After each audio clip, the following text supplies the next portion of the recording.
Hello everyone, welcome back to Alliance IAS Academy's online platform regarding the current affairs of 2021. So basically in this session we used to discuss the current affairs of the Hindu, the Indian Express and other reliable sites of current affairs from the perspective of UPSC exam. So now we will continue our series from our day 107. So let's start the session. You all know what is the format of this session. Basically ये question answer round में होने वाला है and जैसे ही question आपके screen पे आएगा you have to pause the video, read the question, comment your answer in the comment section, then come back, play the video, check your answer and by the end of the video you have to type your final score in the comment section. So wish you all a very good luck again and चलिए शुरू करते हैं हम अपना session पहले question के साथ. Consider the following statements. Railway makes up the highest contribution in India transport GDP. Cargo handled by India has been increasing consistently in last 5 years. And you have to find the correct statement. And the options are 1 only, 2 only, both 1, 2, neither 1 nor 2. So पहला statement ये कह रहा है कि railway जो है वो highest contribution करता है इंडिया ट्रांसपोर्ट जीडीपी में. दूसरा स्टेटमेंट ये कह रहा है कि जो कार्गो हैंडल होता है वो आपका कंसिस्टेंटली बढ़ता जा रहा है लास्ट 5 ईयर से. अच्छा क्वेश्चन है, you have to attempt this question and the answer is D which means आपके दोनों स्टेटमेंट गलत है. पहला गलत इसलिए हो जाता है क्योंकि जो हाईएस्ट कंट्रीब्यूशन है वो रोडवेज का है ना कि रेलवे ट्रांसपोर्ट का. पहला इसलिए गलत है. दूसरा इसलिए गलत है क्योंकि ये फ्लक्चुएशन में देखा गया. देखिए क्वेश्चन में ना आप consistently increase and decrease, increase होता है ना तो आप उसमें एक बार रुक सकते हैं, डिक्रीज में आप एक बार देख सकते हैं, बट इंक्रीज काफ़ी अलार्मिंग सिचुएशन होती है क्योंकि कई बार बीच में ऐसी अनफोर्सीन कंडीशंस आ जाती हैं जिसकी वजह से आपके जो अप्स एंड डाउन्स देखने को मिल सकते हैं.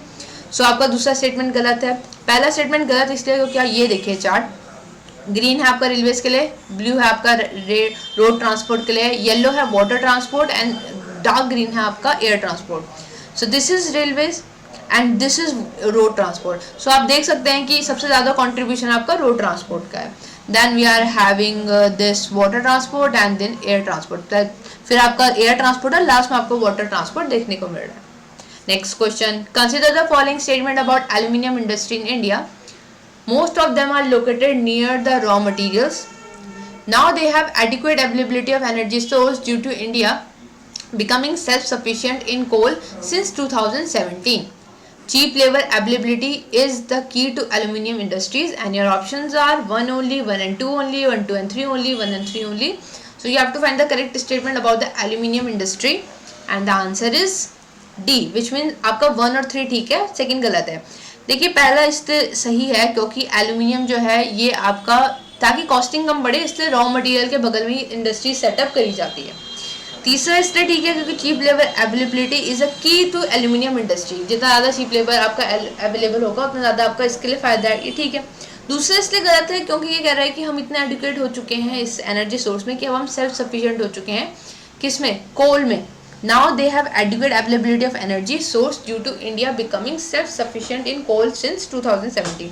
मतलब इस स्टेटमेंट का क्रक्स ये है कि हम 2017 से कोल के लिए सेल्फ सफिशिएंट हो चुके हैं. तो ये काफ़ी बड़ा और बहुत गलत स्टेटमेंट है. जैसे 2 अर्थ आपका ये गया, आपका ये गया, अब जो ऑप्शन होगा 1 और 3 में से, और 3 आपका काफ़ी प्लेन स्टेटमेंट है.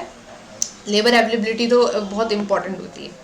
तो ये यहाँ पे लिखा है कि aluminium industry are weight losing industry, hence reduce the transport cost, they are located near the source of raw material. Okay, अब यहाँ पे ये आपने कोल इंडस्ट्री के बारे में बात करी है कि कोल इंडस्ट्री को इमीडिएट रिजम्पशन ऑफ सप्लाईज के बारे में बात करें, विच मीन्स ये अलार्मिंग सिचुएशन है क्योंकि हमारे पास कोल का शॉर्टेज है. तो हम 2017 से कोल के लिए सफिशिएंट तो हो ही नहीं सकते. Availability of labour is also required in aluminium industry. Next question. Dash was the first good to receive GI tag in India. कौन सा पहला गुड था जिसको जीआई टैग मिला था? Madurai Malli, Kadaknath, Darjeeling tea, none of the above. आपको बताना है कि इसमें से सबसे पहले आपको जो जीआई टैग है वो किसको मिला था. आंसर होगा इसमें सी which means Darjeeling T.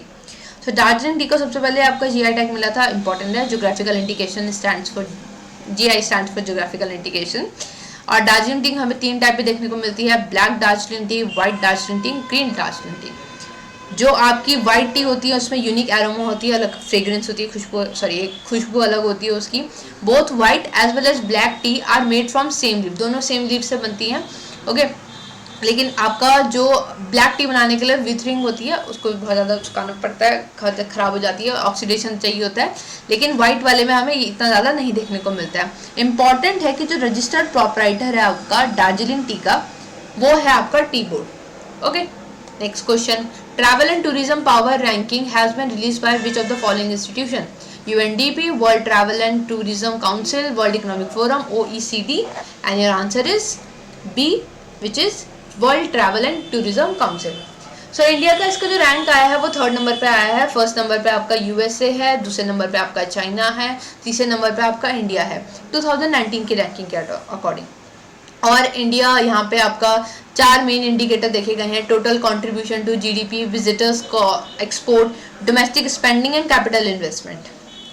Next question, consider the following statement, the crop grows well in summer season, in India it is mainly grown in eastern and southern India. आपको बताना है कि इस क्रॉप के बारे में बात करी जा रही है। पहला है टी, दूसरा है पैडी, तीसरा है coffee and the last is wheat. पहला कि ये समर में अच्छी ग्रो की जाती है, दूसरा ये आपका ज़्यादातर ईस्टर्न और सदर्न इंडिया में ग्रो होती है। आंसर होगा आपका ए, विच इज़ ये टी के बारे में बात करी जा रही है। सो टी का जो टेम्परेचर होता है मॉडरेट चाहिए होता है आपको, 21 डिग्री से आपको 29 डिग्री सेल्सियस के बीच में। रेनफॉल भी यहाँ पे 150 से 200 सेंटीमीटर के बीच में चाहिए होता है। कहाँ ग्रो होती है? वेस्ट बंगाल, असम, तमिलनाडु, केरला, कर्नाटका। सो आपको ईस्टर्न भी दिख गया, आपको सदर्न भी दिख गया। ये देखिए ये टी गार्डन्स हैं, तो आप देख सकते हैं कि किस तरीके का यहाँ पे होता है। Next question, which of the following slash are correct about plastic waste management rules 2016? It is applicable only to municipal areas. Minimum thickness of plastic bag has been increased from 15 microns to 100 microns. Pre-registration fees for plastic for producer and importer for plastic bag. Rules have been extended to include hazardous waste also. आपको बताना है इसमें से एक statement है जो correct है। Answer होगा इसका सी, विच मीन्स आपका जो थर्ड स्टेटमेंट है बस ये करेक्ट है कि यहाँ पे प्री रजिस्ट्रेशन होगा प्लास्टिक बैग के लिए, जो प्रोड्यूसर होगा इंपोर्टर होगा प्लास्टिक बैग्स का। बाकी गलत है, ये इंक्रीज नहीं करा है, इसको डिक्रीज किया, ठीक है। और यहाँ पे रूल्स को हजार्डियस वेस्ट की बात करिए तो अब एक एक करके देखते हैं। यहाँ पे मिनिमम जो थिकनेस है उसे आपको इंक्रीज किया गया है, तो सॉरी पीछे जो था आपका ये इंक्रीज था 50 से 100 माइक्रॉन, लेकिन एक्चुअल में ये पहले 40 था, उसे 50 माइक्रॉन कर दिया गया है। Stipulate minimum thickness 50 micron for plastic sheet, facilitate collection recycle plastic waste. Expand the jurisdiction of applicability from municipal area से इसे रूरल एरिया कर दिया गया है, इसका जो जुरिस्डिक्शन है उसको। तीसरा, to bring the responsibility of producer and generator both in plastic waste management system and to introduce collect bag system of plastic waste by producer brand owner as per extended producer responsibility. So यहाँ पे जो generator है उसको भी responsible बनाया गया है और प्रोड्यूसर को भी। Next, to introduce collection of plastic waste management fee through pre-registration of producer, importer of plastic carry bag, multi-layered packaging, vendor selling the same for establishing the waste management. So यहाँ पे आपका collection of plastic bag management के लिए फ़ी भी आपको यहाँ पे introduce होती हुई दिख रही है, जो कि हमें एक ऑप्शन में भी था। To promote use of plastic bag for road construction as per India road congress guidelines, कि आप प्लास्टिक बैग्स का यूज़ रोड कंस्ट्रक्शन में भी करें और मोर रिस्पॉन्सिबिलिटी को इंश्योर करें ऑन वेस्ट जनरेटर, जो वेस्ट को जनरेट कर रहा है उस पर आपकी और रिस्पॉन्सिबिलिटी लगाएं। और कैसे लगेगी? ताकि वो चार्जेस को पे करेगा, और वो चार्ज कौन कलेक्ट करेगा? Local authority. Next question, which of the following state has formulated pneumoconiosis policy? Odisha, Andhra Pradesh, Rajasthan, Bihar. News का पार्ट है, आई होप आप लोगों ने ऑलरेडी कवर कर लिया होगा। आंसर है इसका सी, विच मीन्स आपका राजस्थान। तो राजस्थान के अलावा सिर्फ हरियाणा है जिसके पास ये पॉलिसी है, सिर्फ अभी तक हमें 2 स्टेट्स देखने को मिलते हैं। Next question, which of the following is that are correct? Lynching is an act or series of act of violence or aiding abetting such as acts their proof whether spontaneous or planned by a mob on the grounds of religion, race, caste, sex, place of birth, language, dietary practices, sexual orientation, political affiliation, ethnicity or any other related ground. Second statement है, there is a definition for such incident under the existing IPC. तो Indian penal code के अंदर ये कह रहे हैं कि आपको लिंचिंग की डेफिनेशन के बारे में दिया गया है। सो इसके ऑप्शन है आपके 1 only, 2 only, both 1 2, neither 1 or 2, और इसका जो आंसर होगा आपका वो होगा आपका ए, विच मीन सिर्फ पहला स्टेटमेंट सही है, दूसरा गलत इसलिए है क्योंकि हमें कोई सेपरेट डेफिनेशन देखने को नहीं मिलती है आपके लिए इस ऐसे इंसिडेंट्स की। पहला स्टेटमेंट तो बिल्कुल ठीक था कि काफ़ी प्लेन था, बहुत बड़ा था, तो आपको ऑलमोस्ट लग जाना चाहिए था कि ठीक ही होगा। ओके, और उसमें ऑलमोस्ट सारी चीज़ें कवर कर दी गई हैं जो एक लिंचिंग में हम अब देखने को मिलता है। इसके साथ साथ आपको जो लिंचिंग है इसके बारे में आपको सेक्शन 300 में और सेक्शन 302 में आईपीसी में देखने को मिलता है। तो यहाँ पे 302 में कह रहे हैं कि whoever commits murder shall be punished with death or imprisonment for life and shall also be liable to fine. Offense or murder is cognizable, non-bailable and non-compoundable offense. So आप देख रहे हैं यहाँ पे लिंचिंग का जो आपका इंसिडेंट, लिंचिंग का जो मैटर है ना, इसे मर्डर में इंक्लूड किया जा रहा है। तो कोई सेपरेट डेफिनेशन हमें देखने को नहीं मिल रही है, डिफाइंड नहीं दिख रहा है लिंचिंग। सुप्रीम कोर्ट ने कुछ गाइडलाइंस दी है लिंचिंग के पर्सपेक्टिव, लिंचिंग के लिए। तो यहाँ पर उन्होंने बोला there should be separate offence for lynching.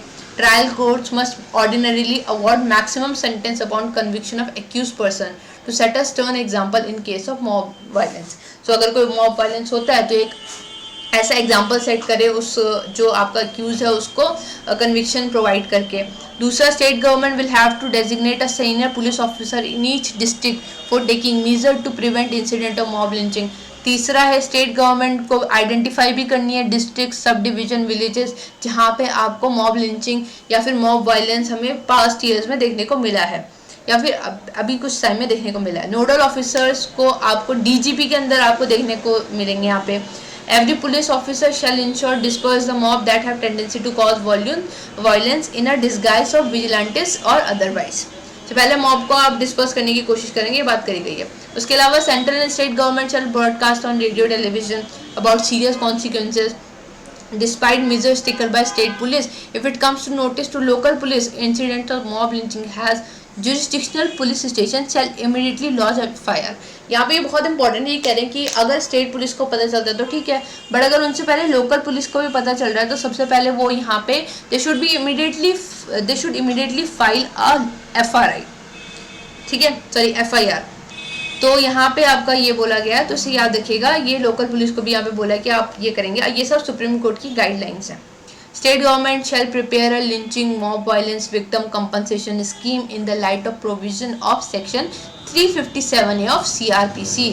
बहुत इंपॉर्टेंट है, आपको एक कंपनसेशन स्कीम के बारे में भी बात करी जा रही है यहाँ पे। If police officer of an officer or an officer of district administration fails to fulfil his duty, it will be considered an act of deliberate negligence. Which among of the following is shall correct? Zoonoses are those diseases that an infection which are naturally transmitted between vertebrate animal and man. Zoonoses may be bacterial, viral or parasitic or may involve unconventional agents. Options are 1 only, 2 only, both 1 2, neither 1 nor 2, and your answer is C, which means आपके दोनों statement सही हैं। तो zoonosis होता क्या है? Basically ये जो टर्म था आपका रुडोल्फ वर्चॉप ने 1880 में दिया था। यहाँ पे उन डिजीज़ की बात करी जा रही है जो कि शेयर करी जा रही है मैन और एनिमल्स के थ्रू। बाद में आपका 1959 में WHO ने इसकी डेफिनेशन दी। उन्होंने कहा ये वो डिजीज़ है जो नेचुरली ट्रांसमिट हो रही हैं वर्टिब्रेट एनिमल्स और मैन के बीच में। ये बैक्टीरियल भी हो सकती हैं, वायरल, पैरासाइटिक और अनकन्वेंशनल एजेंट्स को भी इंक्लूड कर सकती हैं। सो फिर इसका जो आपका स्कोप है बहुत ज़्यादा हो जाता है। लास्ट क्वेश्चन आज का, which among of the following is shall correct? Drass is known as gateway of Ladakh and is famous for high altitude trekking routes and tourist sites. It is also a strategically significant military point, one where Indian Army personnel have to brave the soaring altitude and freezing temperature all year long to guard the LOC. And your options are A only, B only, 1 only, 2 only, both 1 2, neither 1 nor 2. Current affairs में आपने cover किया होगा, answer होगा इसका सी, दोनों ठीक है। तो द्रास को आपका गेटवे टू लद्दाख कहा जाता है, बिल्कुल ठीक है। फेमस है ट्रैकिंग रूट्स के लिए, बिल्कुल ठीक है। यहाँ पे आपका इंडियन आर्मी के पर्सनल हमें LOC को गार्ड करते हुए दिखते हैं, बिल्कुल ठीक है। One of the coolest place कहा जाता है इसे वर्ल्ड में। इसका टेम्परेचर आपका -30 डिग्री सेल्सियस भी चला जाता है। और एक यहाँ पे ये जोजिला पास और कारगिल टाउन के बीच में है। और यहाँ का जो एवरेज टेम्परेचर है वो भी आपका -20 डिग्री सेल्सियस से नीचे रहता है। सो इसे कोल्डेस्ट इनहैबिटेड प्लेस भी कहा जाता है इंडिया का। क्लियर?